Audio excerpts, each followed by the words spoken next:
Well, hello and good afternoon. I'm Tampa Bay Meteorologist Rich Fields here in the Weather Center. Going to give you a quick update on our weather for the day and what we expect with regard to shower and thunderstorm activity.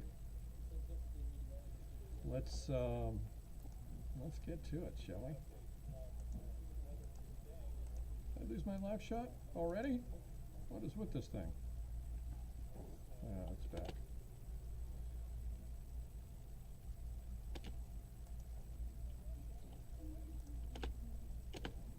All right. So we're looking for a daytime high later today, 91, 92 or so. Right now, downtown Tampa is sitting at 85 degrees, dew point at 75 degrees, so relative humidity coming out to about 72%. It's that time of the year, warm temperatures. This is it right here, right now. Let's take a look at some of the headlines.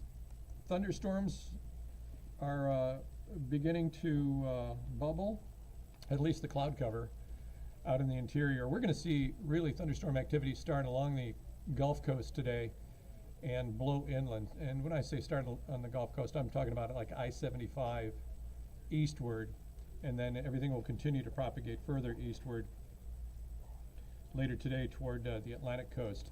And then clearing skies later tonight with higher weekend rain chances coming our way. Not what everybody wants to hear as we head into the weekend. I mean, this is such an outdoor community and area. Everybody's beaching, boating, fishing, something, water skiing, wave running.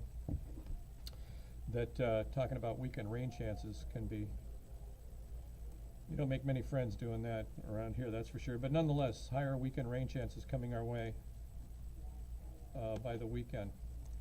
All right, so here's a look at the satellite and radar, and you can see the moisture down to our south, certainly through the Marco Island area. Boy, South Florida just getting hammered the last few days with Alex blowing through and dumping 10, 15 inches of rain on South Florida, many areas of South Florida, from Miami all the way up the East Coast to about Fort Lauderdale.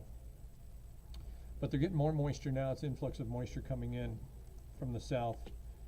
Going in on the service area for 10 Tampa Bay, really nothing happening just yet, but we're starting to get the cloud cover build up. Here's Futurecast. We'll take a look at what's going on in the next few hours, starting out with clear skies here this afternoon, and then by 1 o'clock or so we start to see some bubbling shower activity again right along the I-75 corridor there, and then eastward. Most of it is actually going to be south of I-4. So east of 75 and south of I-4 from Sebring through Lakeland today, we expect the best activity for us. We'll keep it into motion, and there you go. By 6:30 this evening, everything has really exploded. Again, from the Sebring area all the way up through Lakeland, most of the volatile activity south of I-4 and east of 75. But then we get some of those outflow boundaries, and some of that comes back into the Tampa Bay area late at night, but then by tomorrow morning, 7 o'clock or so, we clear out nicely. And we start the regime all over again with the heating of the day on Wednesday. More pop-up thunderstorms expected. And they could be more widespread for tomorrow. So as far as Alex is concerned, no longer a tropical storm of any kind. It's moved into colder waters in the Atlantic and the North Atlantic. And for now, no tropical development expected in the next 5 days in the Atlantic basin. We are watching the Saharan dust forecast for a number of reasons. It makes difficult breathing for anybody that has a bronchial problem or an asthmatic problem.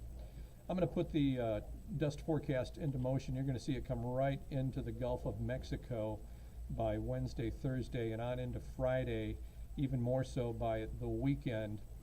But there's a couple of good things that can come out of this dust forecast, or this Saharan dust coming our way. Number one is the sunsets are just incredible. The sunrises and sunsets with that particulate matter in the air, beautiful sunsets. And two, it has the propensity for squashing tropical storms. So here we are in hurricane season, and we've got a big plume of dust coming over from the Sahara. Actually a good thing for us here. who deal with tropical storms all the time. Into Saturday and Sunday, you can see how some of that dust starts moving up into the, certainly through Cuba and into the Florida Keys, but the lighter dust already into the Tampa Bay area, and more of that dust as next week rolls through will get into our neck of the woods. Here's the next 12 hours. You can see we're going to top out with the daytime high today downtown at about 91, 92 degrees. We hit 91 yesterday officially out at Tampa International Airport, so we expect much of the same today. Lightning game tonight. Woo! Man, we need this one bad. Amalie Arena, puck drops at 8 o'clock. By 8 o'clock, just a 10% chance of an isolated shower. 86 will be the temperature. By the time the puck drops and by the time the game is over and everybody's driving home, we shouldn't see too much thunderstorm activity for us. Here's the next 5 days with regard to that rainfall. Today, not too bad. Got about a 30% chance of rain.